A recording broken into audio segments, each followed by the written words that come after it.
41 years of marriage, and everything fell apart in one conversation. I'm 59. My wife Lenore is the same age, and we've been together since we were literally kids. High school sweethearts, married right after graduation, the whole 9 yards. We had 3 amazing daughters together, built a life, careers, everything you're supposed to do. I thought we were living the dream, honestly. Tuesday started like any other day.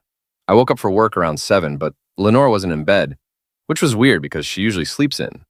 When I got downstairs, she was already dressed, coffee made, sitting at the kitchen table, looking tense. She said she had an early meeting at work and we needed to talk when she got home around 5. That immediately put me on edge, but she brushed it off and left before I could ask anything. Let me give you some background so you understand just how deep this betrayal cut.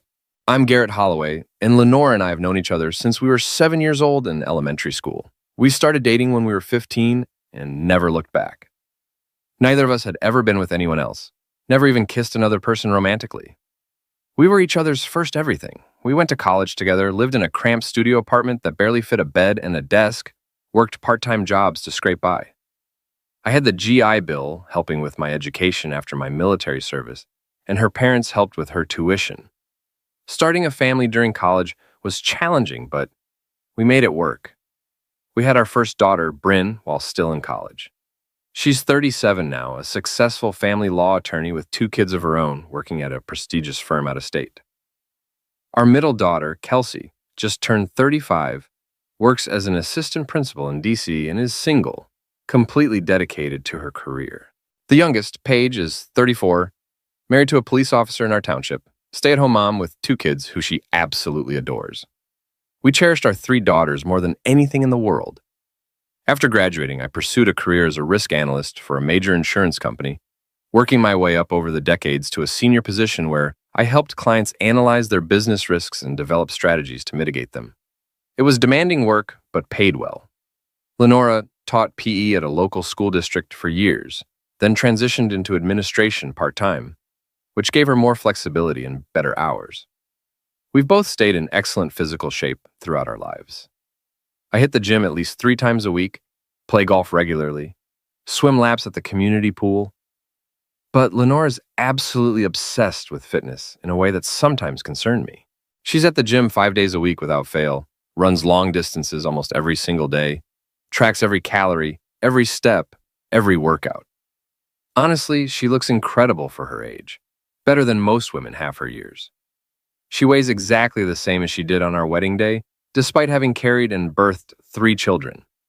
She was absolutely stunning when we were young, the kind of beautiful that made people stop and stare, and she still turns heads now, wherever we go. Guys half her age check her out constantly, and I'd be lying if I said it didn't make me proud. But she's always carried herself with class and dignity, never encouraging the attention or acting inappropriately. At least that's what I thought until everything fell apart. We've always had what I genuinely believed was an amazing, rock-solid relationship. We communicate constantly about everything, have these family meetings where we plan our lives together, discuss major decisions, work through problems as a team.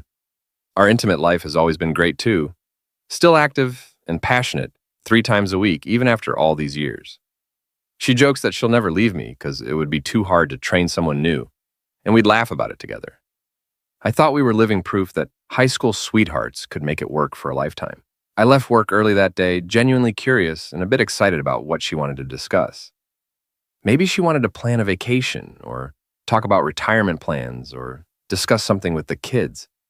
When I pulled into the garage and saw her car already there, that's when the anxiety really started to creep in. Something felt off. In cement, she was sitting at the kitchen table with drinks already poured, mine in my usual spot, hers in front of her. She looked nervous in a way I'd rarely seen, rubbing her knee repeatedly, which is something she's done since we first met whenever she's anxious or stressed. She told me to sit down, and her voice had this strange quality to it, firm but shaky. She said she needed to tell me something without interruption, that she needed me to hear her out completely before responding. She asked me to stay calm and not have what she called a childish outburst. That phrase alone should have warned me how bad this was going to be. I nodded, my chest already tightening with dread, my mind racing through possibilities. Was someone sick? Had something happened to one of the kids? Was there a financial problem I didn't know about? She started by saying she loved me more than anything in the world, that I'd been the only one in her heart since high school, that there had never been anyone else, but I could hear the but coming from a mile away. Then came the bomb that would destroy everything. She said she'd been thinking about this for months, that it had been weighing on her mind constantly. She needed to try dating other men to figure out what she'd been missing all these years. She said it wouldn't be forever, maybe just 6 months, and then she'd come back to being my devoted wife and show me the full depth of her love every single day.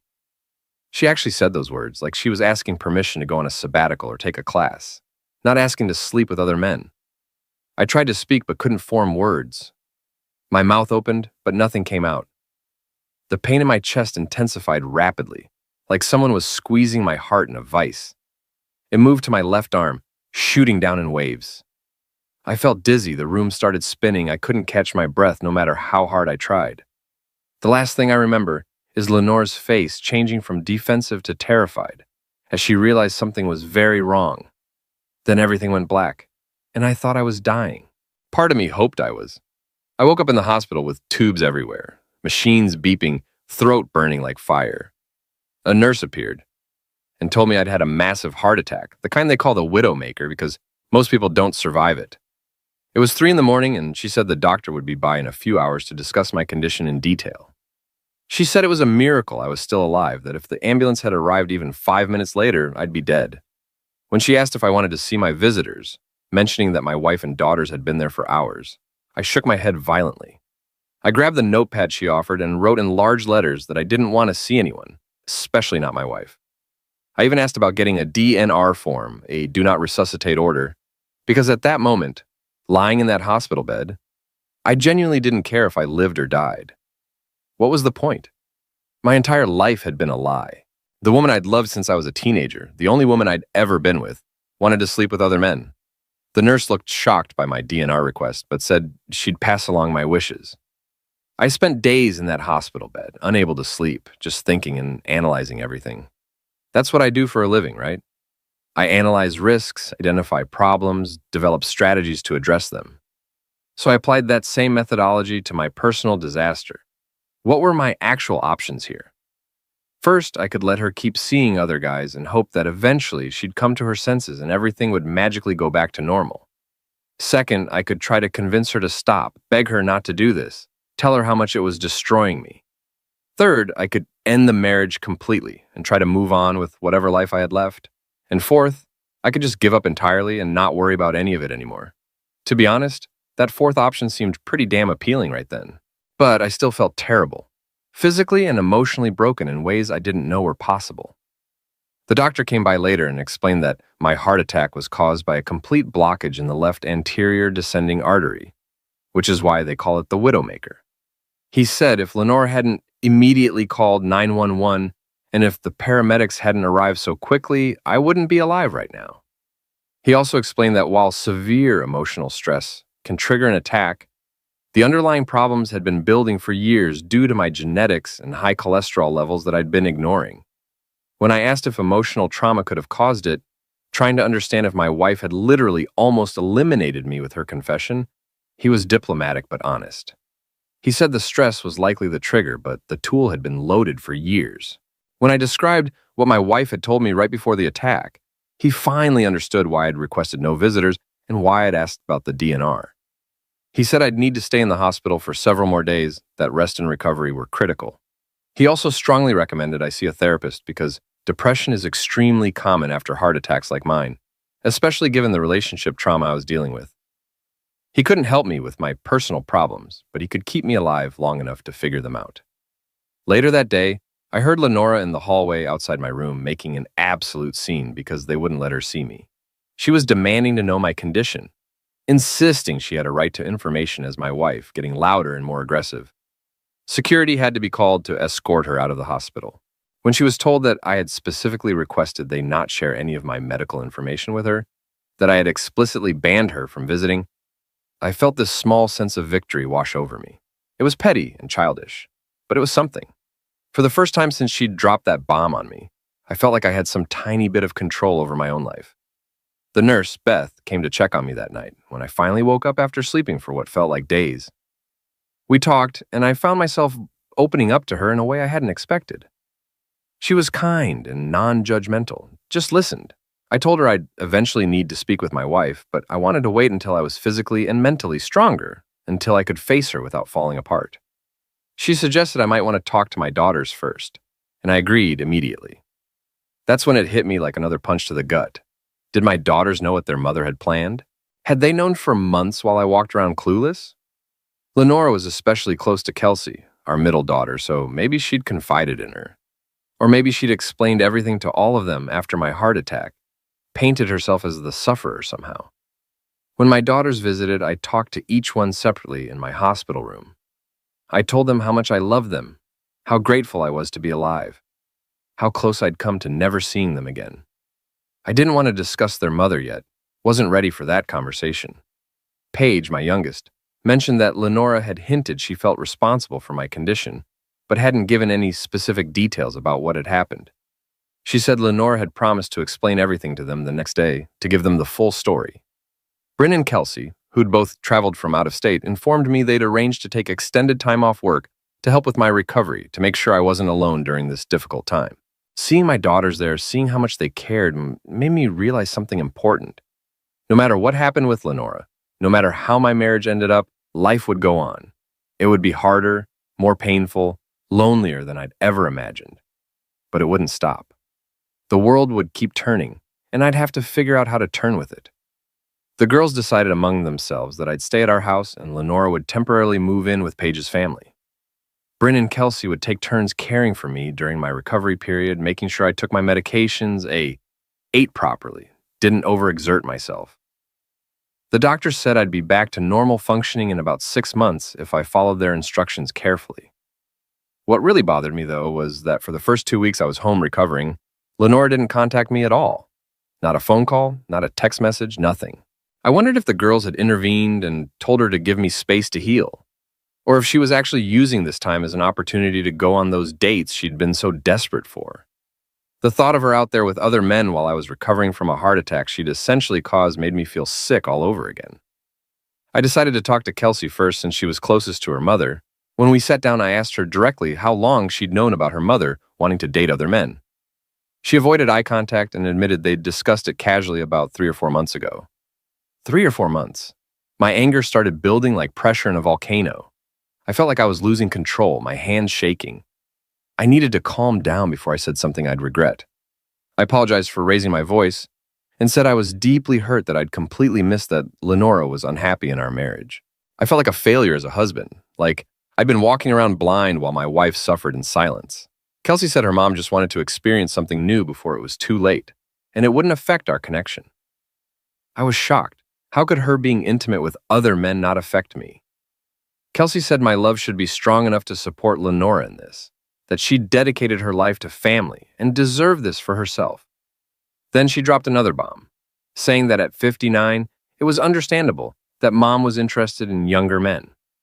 That's when I realized Lenora's meetings were purely about physical closeness. Kelsey actually said it wouldn't be cheating if I knew about it, which is why her mom tried to discuss it with me first.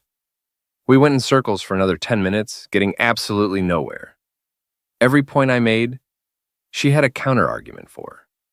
Every expression of pain I shared, she dismissed as me being too traditional or not understanding modern relationships. Kelsey made her position crystal clear. She fully supported her mother in this insanity. I finally had to end the conversation before I completely lost my temper and said things I could never take back. I told her as calmly as I could manage that I couldn't accept Lenora dating other men, that it just wasn't something I could tolerate under any circumstances. When we hugged goodbye, I silently hoped Kelsey would either never get married or would be completely honest with her future spouse about these beliefs before they tied the knot. I couldn't imagine any man agreeing to this arrangement. My conversation with Bryn was completely different, like night and day. She came into the room already angry, her face flushed, her hands clenched into fists. She exclaimed that she couldn't believe her mother was doing this to us, to our family. I tried to calm her down, reaching out to take her hand. I said this was between me and her mom, that Lenora was only hurting me, not everyone. But Bryn wasn't having it. She insisted passionately that when one family member commits infidelity, it affects everyone in the family unit. The betrayal ripples outward, touching everyone. So yes, she said, her mother was being unfaithful to the entire family, not just to me. I pointed out that she was talking about actual infidelity, not potential infidelity, and asked if she knew something I didn't. Then Bryn dropped the bomb I'd been dreading. She told me that Lenora had been dating other men while I was lying in that hospital bed fighting for my life. She suspected it had actually started even before my heart attack, that Mom had been laying the groundwork, making connections, maybe even having emotional affairs. And although Lenora claimed she hadn't been physical with any of them yet, she was definitely emotionally involved, texting constantly, going out for coffee and drinks, getting dressed up in ways she hadn't done for me in years. I wasn't surprised, honestly. Lenora had always been independent and strong-willed, but I couldn't understand why she'd called for help when I had the heart attack. Didn't make sense.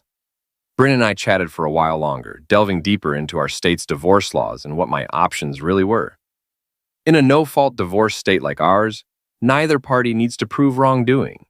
Everything just gets split down the middle, 50-50. Bryn, with her legal expertise in family law, suggested that I might want to consider a legal separation if I wasn't emotionally ready for a full divorce yet. It would give me time to think, to process everything, to make sure I was making the right decision. But I told her honestly that I didn't think a separation would change anything fundamental about the situation. The trust was broken, the marriage was over, and no amount of time apart would fix that. Bryn mentioned something that really worried me, though. She explained that while Lenora couldn't actually prevent a divorce from happening eventually, she could potentially delay the process significantly if she wanted to be difficult about it. She could drag things out, file motions, contest every little detail. This revelation made me anxious because I wanted this over with as quickly and cleanly as possible. Bryn promised to send me contact information for some excellent divorce attorneys she knew personally, people who specialized in difficult cases and could help me navigate whatever Lenora might throw at me.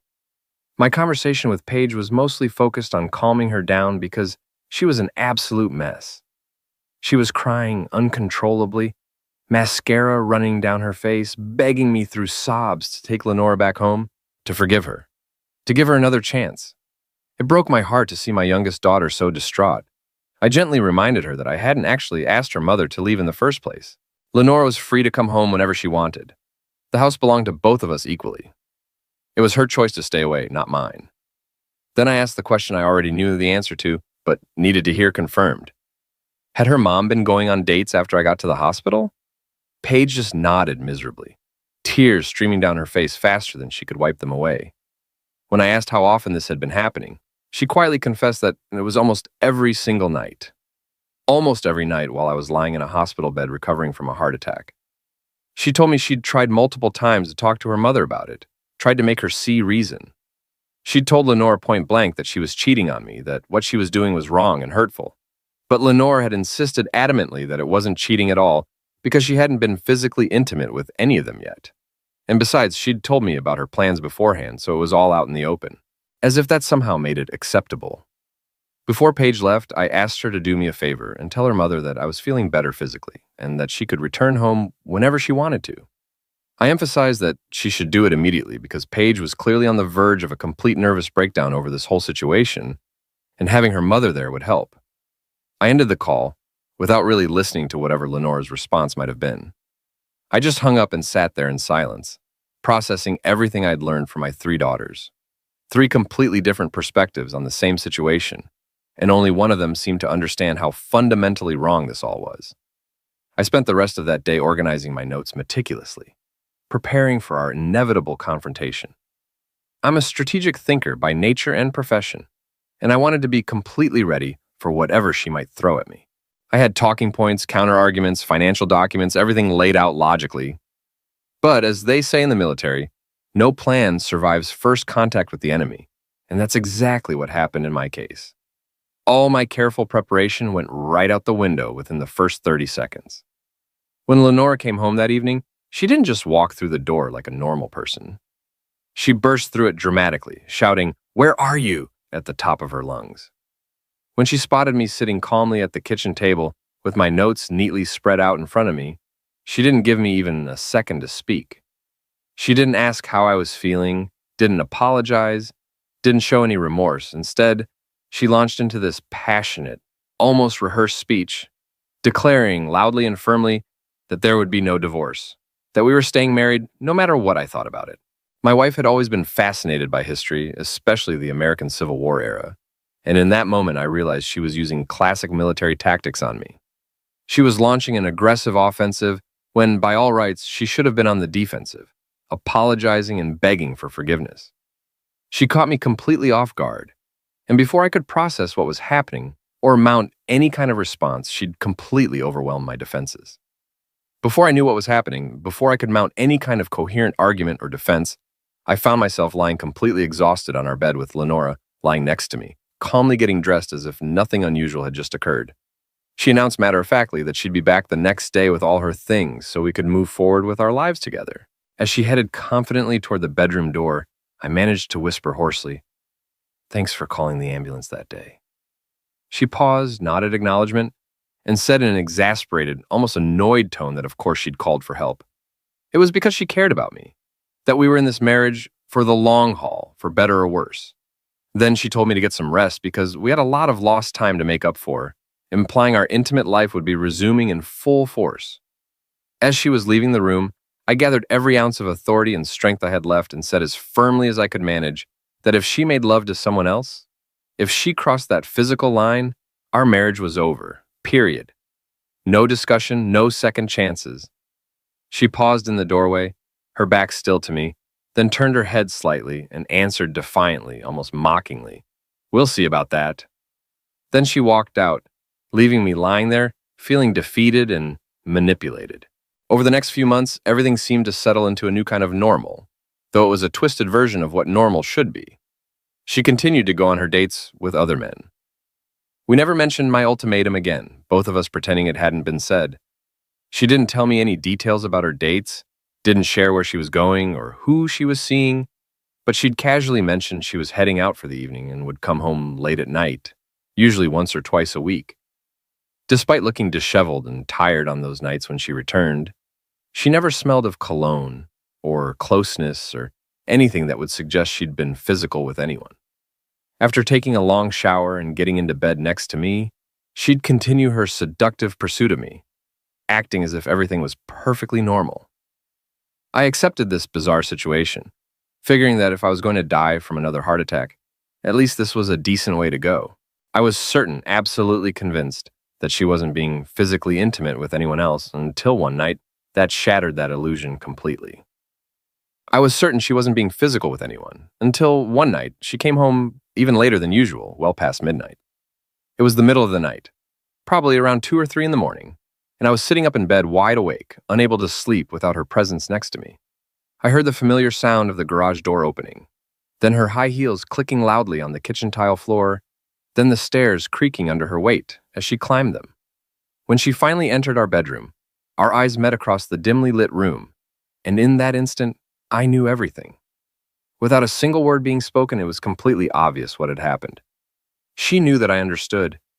She knew that I knew she'd finally crossed that line.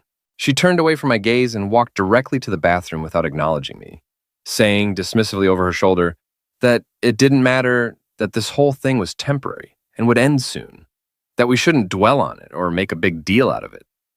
Then she closed the bathroom door firmly behind her. As soon as I heard the shower water start running, I got out of bed, grabbed my pillow, and went straight to the guest room down the hall. I locked the door behind me and even pushed a heavy dresser in front of it, barricading myself in. I didn't really think she'd follow me or try to talk to me, and I was right. She didn't. It wasn't her style to chase or beg. She didn't say a single word to me for the rest of that night or the next morning. Meanwhile, I couldn't close my eyes even for a moment. Tears streamed down my face continuously as I grieved the final, complete end of my marriage. My mind was busy planning and strategizing for whatever future I had left. Over the next few weeks, we became like roommates. We remained polite, but just went about our daily routines. I knew she left the house several more times, but I wasn't sure what she was doing. I'd moved into the guest room and was usually asleep by the time she came home. Surprisingly, I found peace in my planning. I became calmer and more confident. There was no self-pity or doubt. I didn't wonder what I could have done better or criticize myself for not being a more attentive spouse. From my perspective, marriage is a contract, and she broke it, not me. She never told me about her problems or frustrations, just made decisions without discussion. I could understand her desire to experience more. That's a normal human emotion. But she didn't give us a chance to work on it together, to find another solution. She unilaterally made the decision that led to our breakup. Looking back, I realized I was too passive in our marriage. In all those years together, I never once told her that her behavior was unacceptable. I let her dictate our home life because her happiness meant more to me than anything else. Before we got married, we'd carefully discussed our expectations about fidelity. We had clear boundaries with no room for ambiguity. I'd always been faithful and never even thought about cheating. I expected the same from Lenora. It was her betrayal that caused the collapse of our relationship, not my actions. A few weeks after Lenora's first physical infidelity, I was mentally prepared. That evening when she left, I waited for her at the kitchen table. When she returned, I calmly said we needed to talk. She replied dismissively that she needed a shower and sleep. Maybe we could talk in the morning. With my newfound authority, I insisted we talk now and told her to sit down. She sat across from me, clearly angry and annoyed. She was nervous, probably because she still carried her lover's scent, but I ignored it. I slid a manila envelope across the table and said firmly that these were divorce papers. I was filing due to irreconcilable differences. When she started to speak, I raised my hand to silence her. I reminded her that months ago, she'd told me to listen without interruption, and now I expected the same. She leaned back, rolled her eyes, crossed her arms, and stared at me.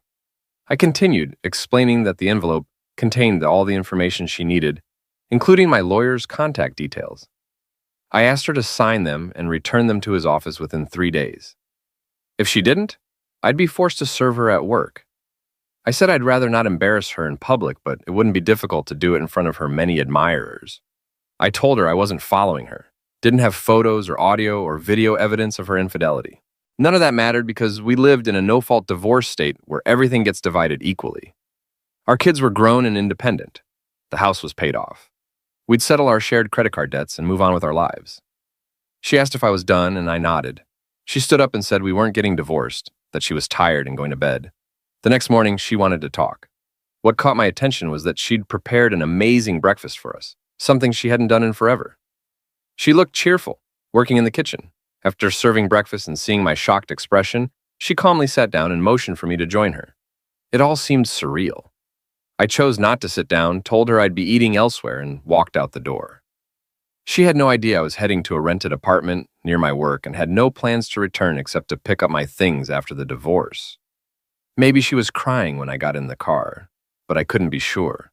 We only communicated through our lawyers after that, no direct contact. As expected, she refused to sign the divorce papers. As promised, I officially served her at her workplace. She quickly hired a lawyer and began obstructing the divorce process. Despite my attempts and our daughter's attempts to convince her otherwise, she remained stubborn. But her efforts were ultimately futile. 6 months later, we ended up in family court with our lawyers. I was focused on getting it over with as quickly as possible. It was the only official hearing I had to attend. When the judge addressed my wife directly, I sat down and listened. The judge asked why she wouldn't agree to the divorce petition when the property distribution looked fair. Lenora, standing elegantly dressed before the judge, replied that a few months ago, in the midst of menopause, she'd made a disastrous choice that led to the breakup of our 41-year marriage. Feeling insecure and unattractive, she'd succumbed to the attention and flattery of younger men at work, foolishly believing her husband would understand and give her a pass for a few fleeting flirtations. When he found out about her infidelity, it shocked her because she'd foolishly believed he wasn't against her actions. She now realized she was very wrong. After I handed her the divorce papers, she'd stopped all contact with other men. She'd been going to therapy several times a week, and her therapist helped her realize she was wrong. Although she couldn't stop me from getting divorced, she hoped that we could attend couples counseling to save our marriage. She said it was only fair that I agreed to joint therapy before finalizing the divorce. Then she sat down with a smug smile on her face. I was sure the judge would side with Lenora because her speech was so impressive. But that wasn't what I wanted. I looked desperately at my lawyer for help, but then the judge turned to me and asked what I thought of my wife's arguments. My heart sank. I thought the judge was going to suggest we try to save our long relationship. Damn, I muttered to myself. My wife was practically ecstatic. My lawyer was furiously scribbling in his notebook. I was in serious trouble. But then a realization hit me. I was ready to fight back because the battle had just begun. I asked the judge if I could think about what my wife had just said, that she'd made some strong arguments I needed to discuss with my lawyer. The judge replied warmly that he thought that would be wise. The atmosphere in the courtroom was like a scene from a Hallmark movie. I immediately turned to my lawyer and asked, what would happen if I withdrew my divorce petition right now? My lawyer, who looked like he'd stepped out of a history book, firmly stated that the court would no longer have jurisdiction over the case. When I asked about the consequences of me disappearing, he explained that in a year, my wife could file for divorce citing abandonment. I asked if there was any requirement that I continue living with my wife, and he said no. Suddenly, it dawned on him what I was planning, and he asked if he'd still get paid. I assured him he would, grinning broadly. I straightened my tie, wiped my hands on my pants, and confidently stood up to address the court. Everyone was hoping for a happy ending like in a Hallmark movie, and I was ready to give it to them. I announced that after my wife's powerful speech, I decided to withdraw my petition for divorce. The courtroom erupted. Well, not really erupted, just a few people who'd been hanging around during their lunch break reacted. The judge banged his gavel, officially ending the proceedings. My wife and her lawyer were crying with happiness. I was furious inside, but I put on what I hoped was a happy face and walked out of the courtroom. I went to my car and Lenore followed me, rambling about how happy we'd be, blah, blah, blah. I started the car and left her standing in the parking lot, wondering what had just happened. After leaving, I threw my phone into some bushes and drove straight to work, where I immediately went to HR and retired. I was 59 and a half, which meant I could access my 401k without penalty. I was still a few years away from Social Security, but I was confident I could support myself with my retirement savings and other assets. After court, I'd visited the bank to handle financial matters. Our house, fully paid off, was worth almost $1 million, and our other assets were roughly the same. I decided to transfer everything to my name exclusively and refinance the house in Lenore's name. Since my family didn't know my whereabouts and could only contact me through work or my phone, which I ditched, I was able to execute my plan without interference. After making an appointment with Lenora, I drove up to what had once been our house in my brand new 31-foot Class A Georgetown motorhome with my fresh Jeep Wrangler towed behind it, ready for adventure. I knocked on the door and heard Lenora and our 3 daughters approaching from inside. I'd warned them in advance of my arrival, anticipating trouble and wanting them to look after Lenora. They came rushing out, saying they'd been so worried about me. The daughters were already inspecting the motorhome, sensing something was wrong. I told them I'd come to say goodbye. Goodbye? What did that mean? We'd always be together, right? Lenora asked, concern in her voice. I assured her we'd always been together, but I was going away for a while. She asked about work, and I told her I'd retired. I said I was going to spend time traveling around the country. Lenora protested that she couldn't leave the school district so soon, that school had already started. She said traveling around the country in a motorhome was our dream, but she couldn't do it right now. She still didn't understand, unlike her daughters who got it immediately and were shocked. Their piercing stares were fixed on me because they knew I was about to leave them to deal with an unreasonable mother, and their displeasure was obvious. I said we needed to go inside and talk, that I had a lot to tell her. Reluctantly, we all went into the kitchen and sat at the familiar table. Memories of past family meetings flooded back, making me realize this might be our last one. Over the past few weeks of thinking, I'd found that all my anger had disappeared. I was no longer plagued by nervousness, fear, or self-doubt. Instead, I felt a peace I hadn't experienced in years. I started by apologizing to Lenora and the girls for my initial reaction when I found out about her affairs with other men.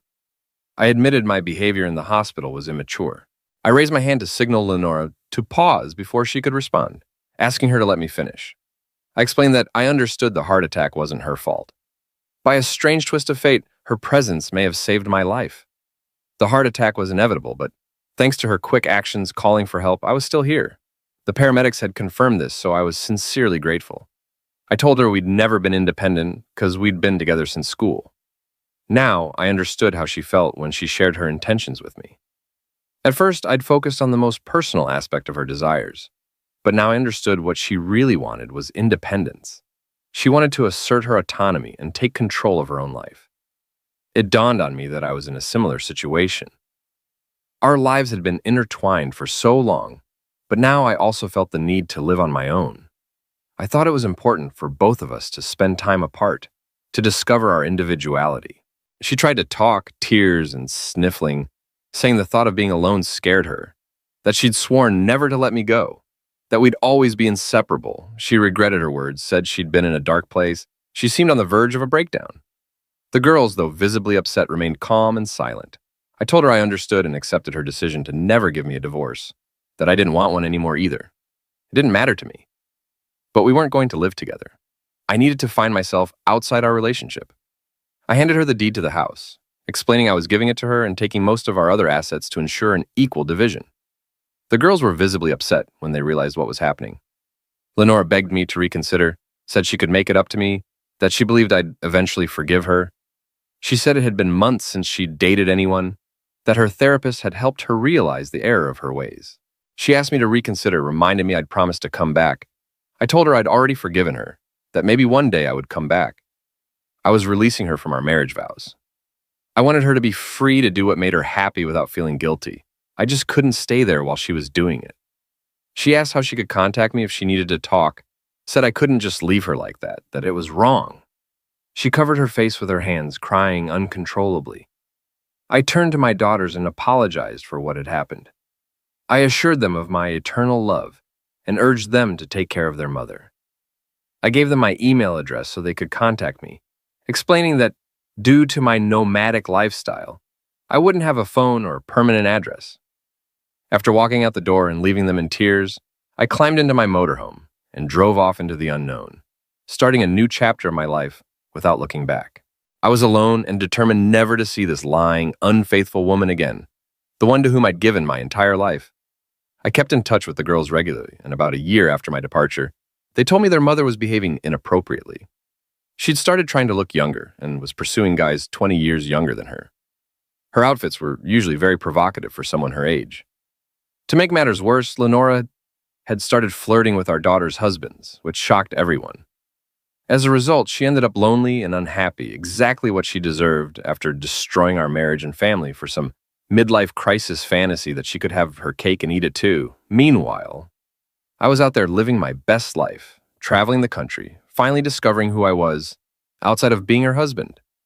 Sometimes the trash takes itself out, and sometimes you have to drive it away in a motorhome.